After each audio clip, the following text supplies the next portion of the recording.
नमस्कार बच्चों। हम लेकर आए कक्षा 5 अंग्रेजी का जो वार्षिक परीक्षा वाला पेपर है वो लेकर आए बच्चों। तो ध्यान से देखें। प्रश्न संख्या 1, choose the word which has a different sound of the underline letter. यानी आपके सामने कुछ वर्ड्स दिए हुए जिनके नीचे अंडरलाइन किया हुआ कुछ लेटर्स के नीचे, तो इनको आपको ध्यान से पढ़ना है और इनमें से डिफरेंट साउंड को चूज करना है।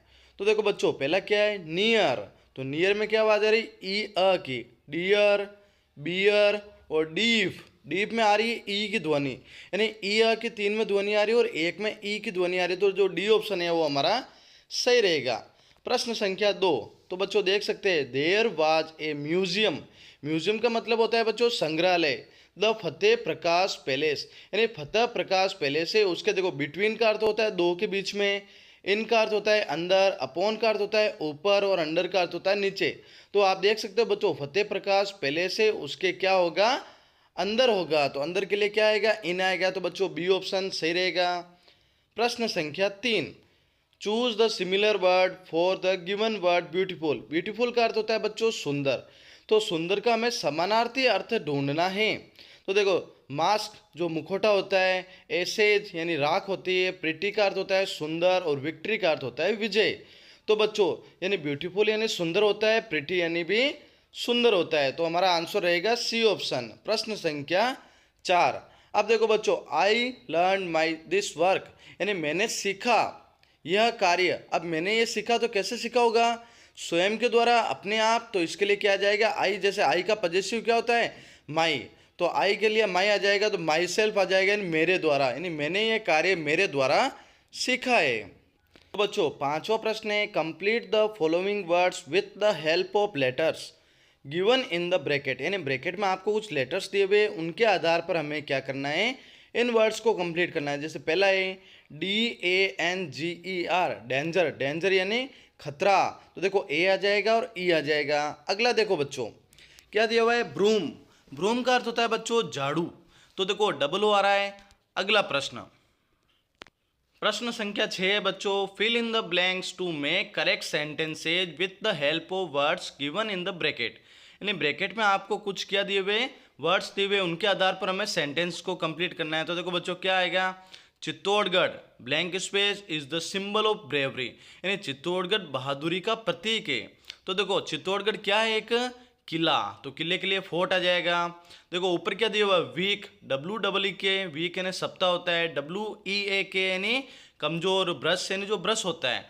तो there are 7 days in a week, एक सप्ताह में कितने दिन होते हैं, 7। तो WEEK वाला हमारा आंसर रह जाएगा। प्रश्न संख्या 7, make new words by adding suffix ly and nes, यानी हमें प्रत्यय लगा के हमें क्या करना है, नए वर्ड्स बनाने। जैसे क्विक के पीछे ly लगेगा तो क्या बनेगा, क्विकली। क्विक का अर्थ होता है तेज और तेजी से। लेजी का अर्थ होता है आलसी, लेजीनेस यानी आलसीपन। प्रश्न संख्या 8, arrange the jumble letters to make meaningful words, यानी इन शब्दों में जो जम्बल लेटर्स है, यानी आगे पीछे किए हुए, इनको सही करके हमें मीनिंगफुल वर्ड यानी जिसका अर्थ हो वो बनाना है। PURELP, इसका बन जाएगा PURPLE, पर्पल। पर्पल यानी बैंगनी। अगला देखो NAIP, नेप का बन जाएगा PAIN, पेन यानी दर्द। प्रश्न संख्या 9, write the opposite gender of the given words, इन शब्दों का हमें जेंडर चेंज करना है। लोइन का अर्थ शेर होता है, लोइनिस का अर्थ शेरनी, गर्ल का अर्थ लड़की, बॉय का अर्थ लड़का। प्रश्न संख्या 13, complete the passage and fill in the blanks using the word from the bracket. Bracket से हमें इन वर्ड को यूज करते हुए हमें इस पैसेज को कंप्लीट करना है। ग्रांड यानी बहुत ही, विशाल, ड्रेस्ड यानी कपड़े पहने, ग्रेट महान, मनी रुपया, मूवमेंट यानी क्षण। तो देखो एट लास्ट अंत में, द ग्रेट डे अराइव्ड, यानी एक महान, एक बहुत बड़ा दिन आ गया। Roshanlal had enough money, Roshanlal के पास उतना रुपया था, two by the fastest car in the country, यानी वो अपने देश में सबसे महंगी कार को खरीद सके। ही ड्रेस्ड, उसने कपड़े पहने, केयरफुली सावधानी से, for the movement, he dressed carefully for the movement, उसने सावधानी पूर्वक कपड़े पहने। And reached the grand showroom, और बहुत बड़े शोरूम में पहुंच गया। अब देखो प्रश्न संख्या 14 दिया हुआ है, जिसमें हमें क्या करना है, ट्रू और फॉल्स करना है। टी का ट्रू होता है और एफ यानी फॉल्स। गलत लाइन हो तो हमें फॉल्स लिखना है और सही हो तो ट्रू लिखना है। अब देखो पहला क्वेश्चन है, Kalibai cut the rope with a knife, Kalibai ने चाकू के साथ उस रोप को काटा। तो बच्चों क्या ये सही है गलत? तो ये गलत है, क्योंकि कालीबाई ने चाकू से नहीं काटा था, एक हंसिया आता है ना वो उससे काटा था। फिर देखो प्राणायाम इंक्रीजेज अवर हार्ट रेट, प्राणायाम से हमारी जो हार्ट रेट बढ़ जाती है, तो ऐसा है क्या? नहीं, वो हमारे हार्ट रेट को एक संतुलित रखता है, तो ये भी फॉल्स हुआ। तीसरा, the atmosphere of the school should be friendly, यानी स्कूल का वातावरण फ्रेंडली मित्रवत होना चाहिए, तो ये ट्रू है। Ramlila describes the story of Ram, Ramlila से क्या होता है? रामलीला में भगवान राम, श्री भगवान राम की कहानी को दर्शाया जाता है, तो वो भी सही है। प्रश्न संख्या 5, the pond started to dry as there was no rain. अब देखो वो पार्ट था हमारा लेसन टोरटोइज वाला, जिसमें क्या होता है, वो जो बरसात नहीं होती है तो वो जो पॉन्ड होता है, तालाब होता है, सूखने लग जाता है, तो इसमें भी ट्रू आ जाएगा। Kirti Stambh was built by Rana Kumbha, Kirti Stambh को राणा कुंभा के द्वारा बनाया गया, तो ये गलत है, क्योंकि राणा कुंभा ने कुंभलगढ़ फोर्ट बनाया था। अगला प्रश्न, तो बच्चों प्रश्न संख्या 15 दिया हुआ है, complete the sentence by matching column A with column B, यानी कॉलम ए के साथ कॉलम बी को मैच करना है। तो देखो सिंबल दिए हुए यहाँ सड़क सुरक्षा के, तो पहले में देखो सिंबल में क्या कर रहा है, take U turn, U turn के लिए आ रहा है। देखो 40 आ रहा है, तो 40 के लिए स्पीड लिमिट 40 होनी चाहिए, 40 की स्पीड में गाड़ी चलानी है। ट्रैफिक पुलिस क्या करता है, कंट्रोल ट्रैफिक, ट्रैफिक को कंट्रोल करता है। ऑलवेज ओबे, हमें हमेशा ओबे करना है क्या, ट्रैफिक रूल्स को, यानी जो ट्रैफिक के नियमों का हमें पालना करनी चाहिए। टोबैको कोजेज कैंसर, तंबाकू से हमें कैंसर होता है। और smoking is injurious to health, यानी स्मोकिंग करना हमारे स्वास्थ्य के लिए नुकसानदायक है। अब देखो प्रश्न संख्या 16 से 18 में एक पैसेज दिया हुआ है, उस पैसेज को हमें पढ़ना और उनके आंसर करने। तो देखो वन फाइन डे, एक अच्छे दिन, यानी एक बहुत ही बढ़िया दिन था। When the rats were playing, जब चूहे खेल रहे थे। They heard loud shouts of the elephants, उन्होंने बहुत ही तेज तेज जो हाथियों की आवाज़ सुनी। Coming from the direction of the pond, जो आ रही थी कहाँ से, तालाब की दिशा से। मुसकराज, मुसकराज कौन था बच्चों, वो चूहों का राजा था। रियलाइज, उसको महसूस हो गया that the elephants were in some danger, कि हाथी सब खतरे में हैं। He asked some of the strong rats in his group to come along, उसने अपने चूहों के दलों को कहा कि सब मेरे साथ आओ। And went in the direction of the sound, और जहाँ से आवाज़ आ रही है उस दिशा में चलते हैं।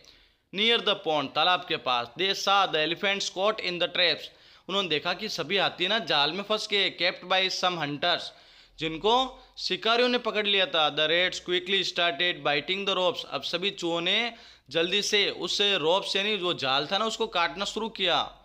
विथ देयर शार्प टीथ, अपने नुकीले पेने दांतों से। Soon the elephants were free, तभी सभी हाथी आज़ाद हो गए। They thanked the rats and also felt sorry for making fun of their small size, और वो बहुत ही उन्होंने बुरा महसूस किया क्योंकि उन्होंने चूहों की एक बार क्या किया था, मजाक उड़ाया था। अब देखो प्रश्न संख्या 16 क्या कह रहा है, what did the rats hear, वो रेट्स ने क्या सुना, तो they heard loud shouts of elephants, उन्होंने हाथियों की तेज तेज आवाज़ सुनी। Coming from the direction of the pond, जो तालाब की दिशा से आ रही है। Why were the elephants shouting, वो हाथी क्यों चिल्ला रहे थे। The elephants were shouting because they were caught in the traps kept by some hunters, क्योंकि वो जाल में फंस गए थे ना शिकारी के द्वारा, इसके कारण वो जोर जोर से चिल्ला रहे थे। प्रश्न संख्या 3, रीड द पैसेज, अब पैसेज को पढ़ना है और प्लूरल बनाना है, बहुवचन बनाना है। रेड का क्या हो जाएगा, रेड्स, और टूथ का हो जाएगा टीथ। प्रश्न संख्या 17, what did Mushakraj ask, Mushakraj ने क्या कहा। He asked some of the strong rats in the group of came along, उसने अपने चूहों के सदस्यों को कहा कि मेरे साथ आओ हम चलते। फिर प्रश्न 2 है, where were the elephants caught in the traps, वो सभी जो हाथी थे वो कौन से जाल में, कहाँ पे जाल में फंस गए, तो the elephants were caught in the traps near the pond, वो तालाब के पास में सभी वो फंस गए थे। अगला प्रश्न है, रीड द पैसेज, पैसेज को पढ़ना है और अपोजिट लिखने हैं। तो वीक यानी कमज़ोर होता है, स्ट्रॉन्ग यानी मजबूत, बिग यानी बड़ा, स्मॉल यानी छोटा। प्रश्न संख्या 18 है, how did the rates help the elephants, कैसे उन चूहों ने हाथियों की मदद की। तो the rate bit the ropes with their sharp teeth, इन्होंने अपने दांतों से उन जाल को काटा और हाथियों को आज़ाद कर दिया। फिर why did the elephants feel sorry, क्यों हाथियों ने सॉरी महसूस किया। The elephants felt sorry for making fun of the rats small size, क्योंकि उन्होंने क्या किया था, तो उन्होंने ना छोटी साइज के कारण उसका मजाक उड़ाया था, इसलिए हाथी सॉरी बोलते हैं। फिर पैसेज को पढ़ना है और सिमिलर वर्ड्स ढूंढने हैं, जैसे लाउड क्राई तेज आवाज़, क्या आ जाएगा, शाउट यानी चिल्लाना, कैप्चर्ड यानी पकड़ना, कॉट यानी भी पकड़ना। अब देखो 19 और 20 क्वेश्चन में क्या है, पैसेज को पढ़ना है और आंसर देने हैं। Miss Fox was really disappointed with her student. Miss Fox थी वो अपने बच्चों से बहुत ही निराश थी। They were all beautiful brave and capable, क्योंकि वो सारे सुंदर थे, बहादुर थे और सक्षम थे। But each was so proud of his and her qualities that they did not care about this other, लेकिन वो एक दूसरे की देखभाल नहीं करते थे। Every day they would come to jungledom, सभी वो जंगल डम में आते थे। The best school in the skill, जो डिस्ट्रिक्ट यानी जिले की सबसे अच्छी स्कूल थी। Rabbit was proud of his quick speed, खरगोश को अपनी तेज स्पीड के कारण गर्व था। नाइट एंगल जो थे ना, night angle was proud of his sweet voice, night angle को जो कोयल थी जो उसको क्या था, उसकी आवाज़ पे बहुत ही गर्व था। Miss Fox was upset with their attitude, अब वो बहुत ही दुखी हुई। She tried to teach them that every person had a place and purpose in life, अब सभी ने कहा प्रत्येक के जीवन में अलग अलग एक लक्ष्य होता है, एक एक चीज़ होती है जो अच्छी होती है। Only if they work together, यदि आप सब मिलकर काम करोगे तो the world would be happy place, सभी कुछ अच्छा आ जाएगा और अच्छा हो जाएगा। अब देखो पहला क्वेश्चन है, with whom was Miss Fox disappointed, क्यों मिस फॉक्स डिसअपॉइंटेड हुई। Miss Fox was disappointed with her student, क्योंकि वो अपने बच्चों से दुखी हुई। What was the name of their school, school का नाम क्या था, जंगल डम। फिर और which quality was rabbit proud of, rabbit के पास, खरगोश के पास कौन सी क्वालिटी थी, तो rebate was proud of his quick speed, Tej speed के कारण। अब प्रश्न संख्या 20 से, हु हैड स्वीट वॉइस, किसके मधुर आवाज़ थी, तो नाइटिंगेल के पास थी। फिर what did Miss Fox try to teach her student, क्या पढ़ाना चाहती थी, तो Miss Fox try to teach them that every person had a place and purpose in life, सभी के जीवन में एक अलग अलग स्थान होता है, यानी सभी मिलकर काम करेंगे तो ये जीवन अच्छा हो जाएगा। फिर देखो फॉलोइंग सेंटेंस है उसमें देखो वन वर्ड है, one who is strong without fear, जो बिना डर के एक मजबूत होता है वो होता है ब्रेव, बहादुर। प्रश्न संख्या 21, इसमें क्या करना है, हमें एक एप्लीकेशन लिखनी है। तो एप्लीकेशन में क्या है बच्चों, एप्लीकेशन में लिखना है GUPS रायपुर में आप पढ़ते हो, आपका नाम अरिजीत और मनस्वी है, आपको एक एप्लीकेशन लिखनी है अपने HM को कि लीव फॉर 3 डेज, 3 दिन की छुट्टी, क्योंकि आपको आपके कजिन की शादी में जाना है। तो डेट है 21 मार्च 2000, जो भी लिखना है। तो the headmaster GUPS Raipur, respected sir, यानी मेरे सर, आई एम अरिजीत या Manasvi, a student of class 5th in your school, आपके कक्षा का 5वीं का छात्र हूँ। I humbly request leave to और 3 डेज फ्रॉम 26 मार्च 26 मार्च 2025, 26 मार्च 2025 से लेके 28 मार्च 2025 तक मुझे छुट्टी चाहिए। I want to attend my cousin's marriage, क्योंकि मुझे मेरे कजन की शादी में जाना है। I assure you that I will cover any missed lesson, और मैं अपने जो भी सारे लेसन जो कंप्लीट नहीं हुए हैं उनको कवर कर लूँगा, धन्यवाद, आपका आज्ञाकारी। या फिर आपको क्या करना है, एक लेटर लिखना है। लेटर में क्या कर सकते हैं आप, Vaishali Nagar Ajmer 11 March 2025, my dear Sahil, I am so happy to hear, मैं बहुत ही खुश हूँ ये सुन के, that you got selected in Navodaya school, आपका जो सिलेक्शन हुआ है नवोदय स्कूल में, तो कॉन्ग्रेचुलेसन, बहुत बहुत बधाई ऑन योर सक्सेस, आपकी सक्सेस पे। Your hard work has really paid off, आपका जो हार्डवर्क है बहुत ही अच्छा है। I am sure you will do even better in the future, आप अच्छा करोगे। Navodaya school is a great place to learn, Navodaya school बहुत ही अच्छी सीखने की जगह है। Keep working hard and make us proud, आप अच्छे मेहनत करोगे और हमें गर्व महसूस कराओगे। प्रश्न संख्या 22 से, complete the story the fox and grapes, अब इस फॉक्स एंड ग्रेप्स कहानी को पूरा करना है, तो इन ब्लैंक स्पेस में लगाना है आपको बच्चों। तो वंस अपॉन अ टाइम, एक समय की बात है, देयर वाज ए फॉक्स, एक बार एक लोमड़ी थी। One day it felt very hungry, वो बहुत ही भूखी थी। It went here and there in search of food, वो खाने की तलाश में इधर उधर घूमी। इट रिच्ड ए गार्डन, वो गार्डन में पहुंची। There it saw a bunch of ripe grapes, उसने वहाँ पे पके हुए जो अंगूर थे उनका गुच्छा देखा। It wanted to eat the grapes, वो उनको खाना चाहती थी। द ग्रेप्स वर हाई, अब वो अंगूर ऊंचे थे। It jumped at them again and again, वो बार बार कूदी, but could not get them, लेकिन वो पहुंच नहीं पाई। इट वाज सैड, वो बहुत दुखी हुई। इट सेड दैट, उसने कहा, द ग्रेप्स आर सोर, अंगूर खट्टे। अब देखो एक आपके सामने चित्र होगा, उस चित्र के आधार पर आपको कुछ सेंटेंस बनाने हैं। तो देखो चित्र किसका है बच्चों, लोयन का। तो लोयन is the big wild animal, जो लोयन होता है एक बहुत ही जंगली जानवर होता है। It is the king of forest, वो जंगल का राजा होता है। इट हैज शार्प टीथ, उसके पेने दांत होते हैं। इट रोयर्स लाउडली, और वो जोर से दहाड़ता है। इसी के साथ बच्चों आज का ये पेपर कंप्लीट होता है, तो अच्छे से पढ़े और इन प्रश्नों का हल करते हुए आपको अच्छे से पेपर को सॉल्व करना है।